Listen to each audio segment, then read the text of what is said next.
Hi guys, നമ്മൾ ഇന്ന് പരിചയപ്പെടാൻ പോകുന്നത് EC2M2 ഈസി ക്ലോണാണ്.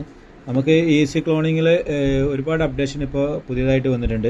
അപ്പോൾ ഏറ്റവും ലേറ്റസ്റ്റ് ആയിട്ടുള്ള ഒരു അപ്ഡേഷനെ കുറിച്ചിട്ട് പറയാൻ വേണ്ടിയിട്ടാണ് നമ്മൾ ഇന്നത്. ഇത് കുറേ ആൾക്കാർ ടൂൾ എടുത്തിട്ടുണ്ട്.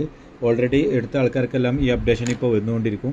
പിന്നെ കൂടുതൽ എല്ലാവർക്കും ഈ അപ്ഡേഷൻ കിട്ടും. അപ്പം ഇതിൻ്റെ ജസ്റ്റ് അപ്ഡേഷൻ അല്ലേ, CK റിമോട്ട് ഡയറക്റ്റ് നമുക്ക് എന്ത് ചെയ്യാൻ പറ്റും, ഡയറക്റ്റ് ക്ലോൺ ചെയ്യാൻ പറ്റും. ഓക്കെ, അപ്പോൾ ആണല്ലേ ഇതേപോലെ നമുക്ക് CK റിമോട്ട് വെച്ച് ഡയറക്റ്റ് എന്ത് ചെയ്യാം, ചിപ്പ് ക്ലോൺ ഓപ്ഷൻ എടുക്കാം.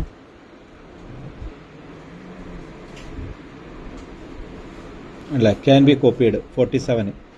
ഓക്കെ, അപ്പോൾ ഇത് നേരെ എടുത്ത് മാറ്റി വെച്ചിട്ട് ഇതാണ് 2M2ൻ്റെ ഈസി ചിപ്പ്. ഈ ഈസി ചിപ്പ് എടുക്കാം. ഈസി ചിപ്പ് എടുത്തിട്ട് കോപ്പി കൊടുക്കാം. ഓക്കെ,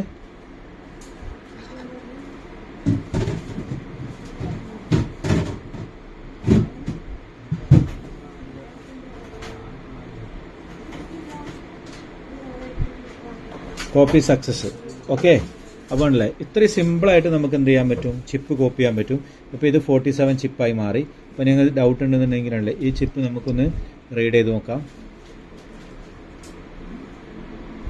അതെ, 47 ചിപ്പ്. ഓക്കെ, അപ്പോൾ ഇത്രയും ഇതുള്ളൂ. അപ്പോൾ ഇത് നമുക്ക് CK റിമോട്ട് ഇതിലേക്ക് ഡയറക്റ്റായിട്ട് ക്ലോണായി. പിന്നെ അതേപോലെ ഇതിൽ 48ൻ്റെ ചെറിയൊരു ബഗ്ഗിങ് ഉണ്ടായിരുന്നു, അതും ഇപ്പോൾ ക്ലിയർ ആയി. 46 എല്ലാം ഇപ്പോൾ ഡയറക്റ്റ് ക്ലോൺ ആവും, ജനറേഷൻ ചെയ്യാൻ പറ്റും. അത്യാവശ്യം എല്ലാ വർക്കുകളും ചെയ്യാൻ പറ്റുന്ന ഒരു ചെറിയ സിമ്പിൾ ടൂളാണ് ECൻ്റെ 2M2 ക്ലോണിങ്.